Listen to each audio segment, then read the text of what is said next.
Wii U. Unfortunately, it didn't get a lot of games, so I don't have a ton. I probably have what most would expect to see in a Wii U collection because I really only went after like the exclusives, as well as a few like miscellaneous games that I feel fit on the Wii U. But I only got 40 games slash 41. I'll explain what I mean when I get to it. But I'm just gonna get into it. Don't expect a lot of like in-depth explanations with some of these games because I feel they're self-explanatory. But let's get into it.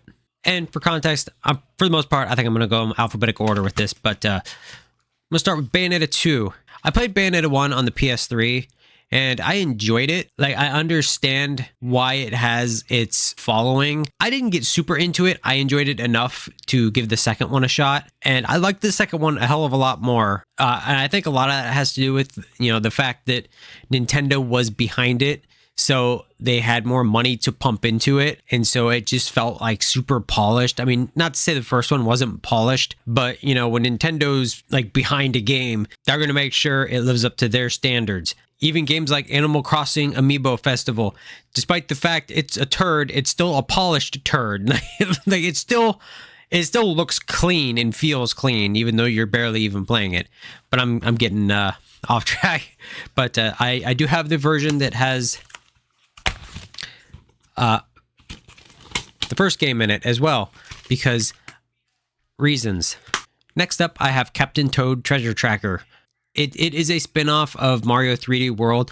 Spoiler, I have it in the collection, but I feel it's a game that needs a sequel. Like, I know it got a remaster on the Switch and 3DS with some new levels, but like, I want a full-fledged sequel. Like, I don't know if it didn't do well enough for them not to do it or whatever, but like, it was such an interesting puzzle game.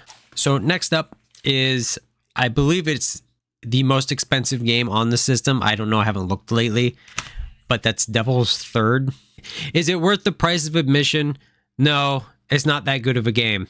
I feel this game is probably going to be just stuck on the Wii U indefinitely. I don't foresee Nintendo wanting to acknowledge it in the future. And, as far as the game itself goes, like it's not bad, but it's not like great. It feels about as generic as it can get in terms of like the actual combat, because it is like an action game, like both a hack and slash and a first person shooter. It's like they had the idea of, let's take the two most popular genres and merge them into one. And I did finish it. I don't remember the story. It wasn't that like I mean, if you can find it for a reasonable price, yeah. I mean, realistically, if it was like a fucking $10 game, yeah, I think you'd get your money's worth. So next, I have Donkey Kong Country Tropical Freeze. And this is probably my favorite Donkey Kong. I love all the Super Nintendo ones and Returns, but I don't know. There was something about this that just stood out to me. I don't know what it was. Maybe it was just like the way the game, or the way the level design was or something. But it is a solid game. And, Nintendo's known for being kid-friendly, but I mean, yes, this is kid-friendly, but it's not difficulty-friendly. Like, you will absolutely have a challenge in that game, especially if you want to go for like the bonus levels. It gets nuts. Then we have DuckTales.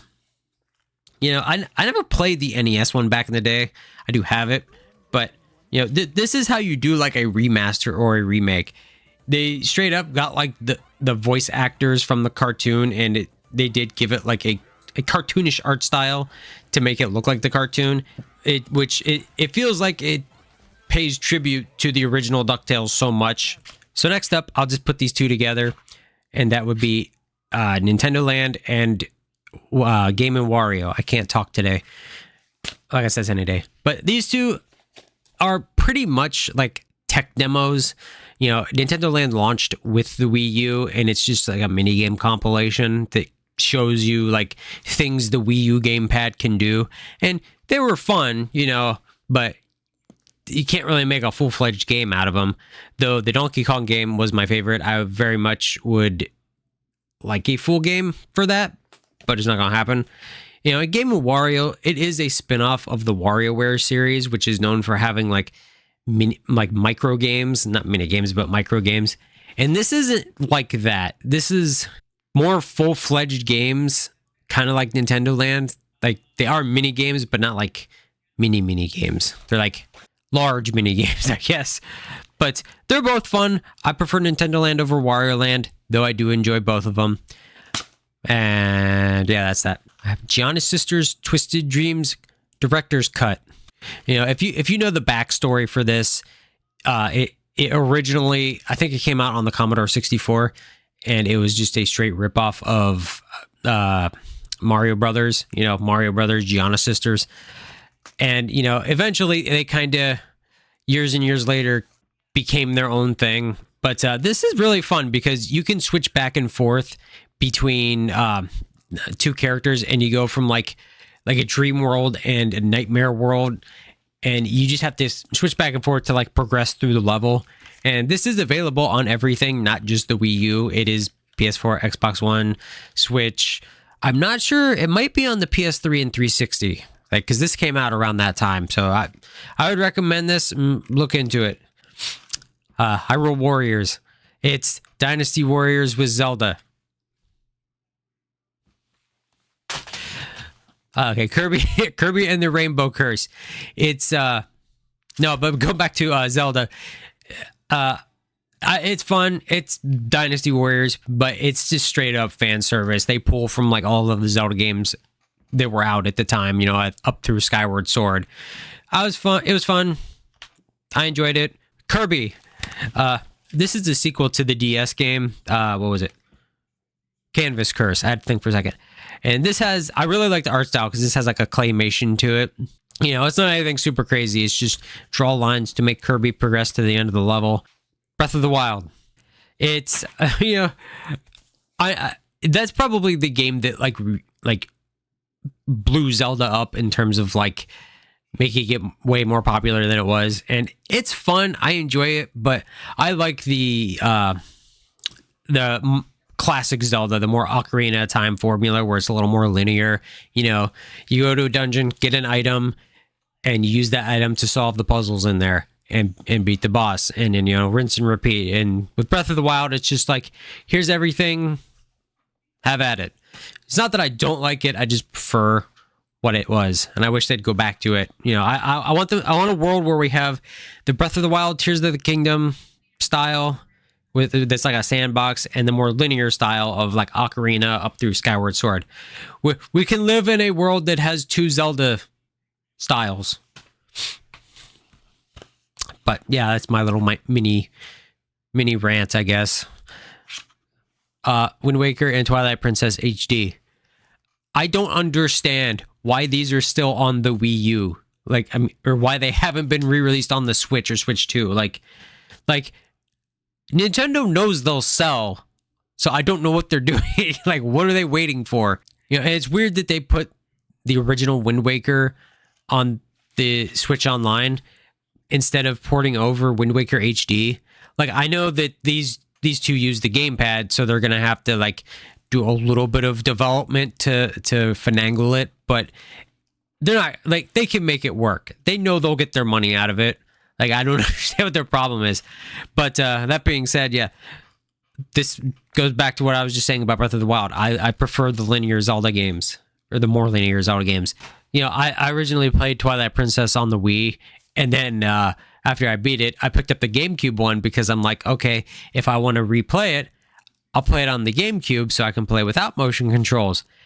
And then fast forward, Twilight Princess HD comes out, and it has both versions on it. So I'm like, oh, okay, I guess I'll just have 3 copies of the game now. Because it's Zelda, I have to have it. Lego City Undercover. It's a Lego game. This is basically like Lego GTA, but you're playing as a cop instead of the criminal. And it's fun. I like the Lego humor. You know, I enjoy the Lego games, but it's just like, it's, for the most part, it's the same thing every time. They get a new franchise in their hand, and they make a Lego game out of it. So it's like, here's Lego Star Wars. Here's Lego Batman. It's the same thing, just Batman. Here's Lego Pirates of the Caribbean. It's the same thing as Lego Star Wars and Lego Batman, but Pirates of the Caribbean. And they did. It started off kind of linear, and then they got turned it into an open world, which is fine. But at the end of the day, it still plays the same. It's like they took little stepping stones to get to open world. Mario Kart 8. Probably my favorite Mario Kart. More specifically Deluxe, because they just added so much more. Like, I always had a soft spot for Double Dash. That was always my favorite, but I can't deny that Mario Kart 8 and 8 Deluxe are up there. I'd say they are my favorite, with Double Dash being a very close second. And I was kind of let down by Mario Kart World. It just was like, eh. But I don't know what else to say about that. Mario Party 10. Mario Party 10. I think a lot of people didn't care for 9 and 10 with the more like linear boards. Everybody's in a vehicle and you're going the same direction rather than go to a random spot on board. It's like Nintendo forgot that Mario Party is a board game and they turned it into like an on rails board game. I don't know, that's kind of weird to say, but that's kind of how it is. It's like they took the party out of Mario Party. Mario Tennis Ultra Smash. This game is fun. It is polished, but it's about as bare bones as you can get. And this came out like when Nintendo was at their lowest during the Wii U era. They were just trying to get games out just to get games out. So it's understandable why some of their games were kind of like shit. But, it's like, really, you're going to give us like a bare minimum game? Like, come on. It's tennis. Like, you could add like more characters and courts at least. NES Remix Pack. This has both 1 and 2. They were digital games on the Wii U, and this was fun. They took like old school NES games and made them into like mini game compilations, and I specifically like the ones where they'd like take a character from one game and put it in another game. And there was just some weird ones. There's like some like, there was a Mario one where he's just automatically running and you just got to jump at the right time to get to the end of the level. And there's I think a Donkey Kong one where this, like the arcade Donkey Kong, where the screen is black and all you can see is like around Mario and you have to jump over the barrels. But, this was on the 3DS as well, but this is like a game that should be re-released on the Wii U or on the Switch. Not the Wii U, it is on the Wii U. New Super Mario Brothers U and Luigi U. There's not really much you can say about these. If you've played one of the New Super Mario Brothers games on the Wii or the DS or the 3DS, then you'd know what it is. They're fun. There's nothing wrong with them, but they got kind of stale. It's like, give us something new, which they eventually did, which was Mario Brothers Wonder, which was actually really enjoyable. Pac-Man and the Ghostly Adventures 1 and 2. They're fairly solid 3D platformers. It's kind of disappointing that they didn't really get much attention. There was a cartoon that went with it. I never watched the cartoon, but let me tell you, like, the voice acting in this is the worst thing. It sounds like they just like went outside and paid random people $20 to record lines. Like, they're just not like fun to listen to. But they are actually pretty good, and they're on, not just the Wii U, but I think the 3DS has some, and they're on PlayStation and Xbox as well. I'm not sure which PlayStation and Xbox is, because this was around that time, that they were transitioning generations. Paper Mario Color Splash. This one, I know a lot of people don't like some of the Paper Mario games, the modern ones, which I'm one of them, but I feel Color Splash was probably one of the better ones. It still kind of lacks what makes the traditional Mario Party special, but it's not the worst game. I would much rather play that over Sticker Star. Rayman Legends. This was originally going to be a Wii U exclusive, but with how poorly the Wii U was selling, Ubisoft was like, no, we gotta put this on other consoles. But I got it on here because this was the console it was initially designed for, and there are features that use the Wii U gamepad. I mean, it's nothing crazy, just like there's some levels where you'd like tilt the gamepad to rotate the screen, or you'd like cut ropes using your fingers. Just simple things, like, but it is a solid game, like, and like graphically, it's impressive. It's very artistic. I think this is like modern Rayman at its peak. And I got Rumbo. This was actually like the last game that I got. And I pretty much have everything I want on the Wii U at this point. But this isn't anything like amazing. It's a simple 2D platformer. Just get to the end of the level. But the interesting thing about it is, or like the gimmick is like, the background has these like different colors that it keeps switching between. And there's platforms that are certain colors. So if there's like an orange platform and the background goes from like red to orange, once the background's orange, then you can't jump on that orange platform anymore. You got to wait till it switches to a different color. So it makes it very like interesting. You know, it's a gimmick at the end of the day, but it works. You know, nothing fantastic. It's not like a AAA game by any means, but you know, for like a $10 game, it's absolutely like, I think I got my money's worth out of it. And we got Shantae Half Genie Hero. I feel Shantae's gotten her deserved popularity. It just took decades because her original game came out on the Game Boy Color. It wasn't until years later that we got Risky's Revenge, and that was the first one that I played, and I enjoyed it. You know, I wasn't like crazy about it, but this was the second game that I played, and this one was the one that got me into the Shantae series. I'd say Pirate's Curse is my favorite, but this one is a solid entry. I'd say that's probably the best one to start with if you can't get a hold of the Pirate's Curse, because for some reason that one's the hardest one to get. Shovel Knight. You know, I think this was one of the games that kind of boomed the like the modern retro games, and it was fun. It honestly, it feels like Mega Man crossed with DuckTales, because you're using your shovel as like a pogo stick. Like I don't know how to describe it any more than, or any better than that. It's DuckTales meets Mega Man. Sonic All-Stars Racing Transformed. You know, this is like the closest thing we got to like Diddy Kong Racing 2, because, you know, with Diddy Kong you could choose between the cart, the plane, and the hovercraft. In this one, you have those three, but you don't select it. It transforms as you are progressing through the levels. And it's very, very unique. You know, I wish more games would do stuff like that. It's like Sonic Mario Kart. Like, I don't know what else to say about it. And then we get to the lovely, I got them all. The lovely Sonic games. So, and I just noticed my case is cracked. What the fuck? Anyways, Sonic the Lost Worlds. This is basically Sega's attempt at like Mario Galaxy, and I liked it. It seems a lot of people didn't like it, which kind of surprised me because I don't hate it. Like, I enjoyed it.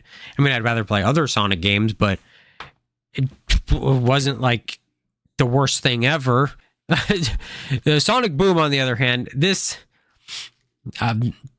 Sega was trying to make Sonic, I don't know, different. I've seen bits and pieces of the cartoon, and the cartoon is actually enjoyable. There's like it was surprising how much I liked some of it.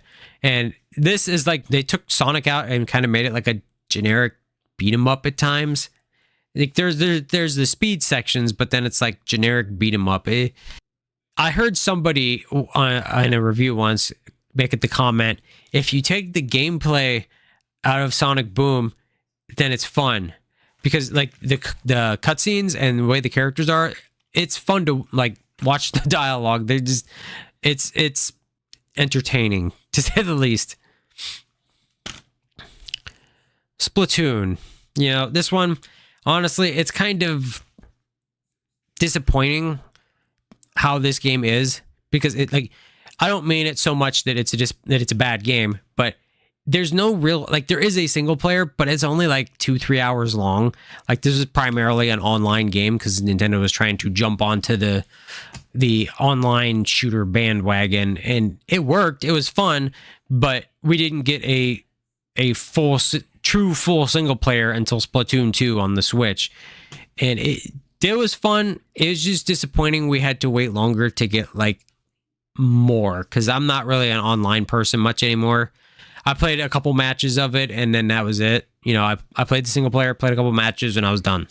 So it was fun, but had to wait till Splatoon 2.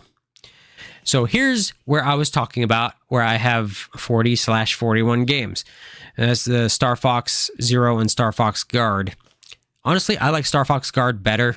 It's kind of like a tower defense game. You got all these enemies trying to get to the center of the arena.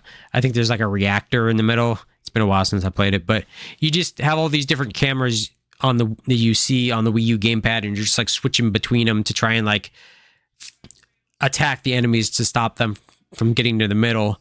And then like Star Fox Zero, I don't know why they had to reboot Star Fox again. Like, we just got Star Fox 64 a few years prior on the 3DS. Like, why are we remaking it a game that they re-released a couple years ago? You know, this is like a reimagining of a remaster of a remake of a Super Nintendo game. Because you got Star Fox on the Super Nintendo, you got Star Fox 64, which was a remake, you got Star Fox 64 3D, which was a remaster of that game, and then you got Star Fox Zero, which was like a reimagining of Star Fox 64. I don't understand Nintendo sometimes. Like, sometimes they do like the smartest thing ever, and other times they're like, I don't know. Mario 3D World, you know, I mentioned this when I was talking about Captain Toad. This is a solid 3D Mario game. You know, I know a lot of people after Galaxy, they wanted the next big Mario game, and this is what we got. And it was fun, but it wasn't like, you know, the next big Mario, which ended up being Mario Odyssey. But it was a solid game. We got it re-released on the Switch with Bowser's Fury, which was, honestly, I like Bowser's Fury more so than the Mario 3D World. Mario Maker, you know, this game doesn't really have a like single player, which, you know, it's in a similar situation to Splatoon, where like it didn't really have a single player, but then on the Switch we got a sequel and it gave us an actual like story mode of some kind. And you know, this is a game that it took way too long to come out. Like, I think a lot of people have always wanted to make their own Mario game. And there are people that, you know, hacked the game and made their own custom levels on PC, but not everybody can do that. This was a simple, like, click and place type of thing. There's a lot of shit levels on there, though. I didn't really play it very much. Smash. What do you want me to say about Smash? It's Smash. Like, I don't know. I'll say this about Smash. Like, this was where they really started to introduce like third-party characters, and I think out of all the characters on there, Cloud was like the biggest one to me, at least.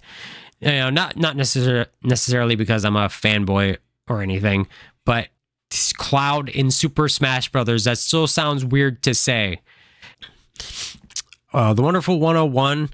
This is an action game. It's weird. It's made by Platinum Games, same people that did Bayonetta. And it kind of reminds me of Pikmin in a way, where you control these group of characters and like each one has its own like special power. And it was entertaining. I don't know if it's like the best game. I'd recommend checking it out if you can find it cheap. But since I'm on the subject of Pikmin 3, I enjoy Pikmin. Like, it's, you know, it's a RTS that Nintendo made, which sounds weird to say to me. I don't know why. Like, you know, you get these little guys that you grow and you have them fight off weird animals on these strange planets. And by strange planet, I mean Earth. But yeah, Pikmin and Wonderful 101. Tokyo Mirage Sessions Sharp FE. I don't remember what the name was called. This started off as a Fire Emblem Shin Megami Tensei crossover, but ultimately it turned into its own thing with Fire Emblem characters in it. And I liked it. I don't like the fact it doesn't have English voice acting. That's the thing that killed me. Because, like, I like not having to read while I'm watching cutscenes. That's what annoyed me the most. It did get re-released on the Switch, like many other things. And the title for it on Switch was Tokyo Mirage Sessions Sharp FE Encore. Not a difficult name to say at all. Xenoblade. This is the bane of my existence. Like, no, I love Xenoblade. Like, Xenoblade 1 specifically is my favorite. And when this came out, I knew I wasn't going to like it anywhere near as much as the first one. So I went in with low expectations. And I think I was right to do that because I don't hate it. Don't get me wrong. I don't hate it. I know I'm like, it's acting like I'm against it. But it is just such a long game. Like, I think it took me like 80 hours to beat the main game. And I just did the bare minimum. I didn't even do any extra shit. And like then they released it on the Switch with more story, and now I gotta see now I gotta play that to see what the fuck happens because this ended on a cliffhanger. Why? Yoshi's Woolly World. You know, it plays just like most other Yoshi games. You know, like Yoshi's Island on the Super Nintendo. The only difference is like it's got a yarn aesthetic, which is. You know, I like how it looks. I'm not against it. I'm not like big into the cutesy, cuddly looking stuff, but you know, if it's fun, I'll play it. I don't care. But you know, I think the Wii U, it unfortunately, even though nobody really bought it and it only really got like exclusives from Nintendo. I mean, yeah, I got other games, but Nintendo was the main one putting games out for it, and unfortunately most games have been re-released on the Switch at this point. There's only a handful that are left exclusive to the Wii U, but it was a console that deserved better, and Nintendo kind of just shoved it all on the Switch at the end of the day. But yeah, that's my Wii U collection. I rambled on a little longer than I thought I was going to, but thanks for watching, and I will see you next time.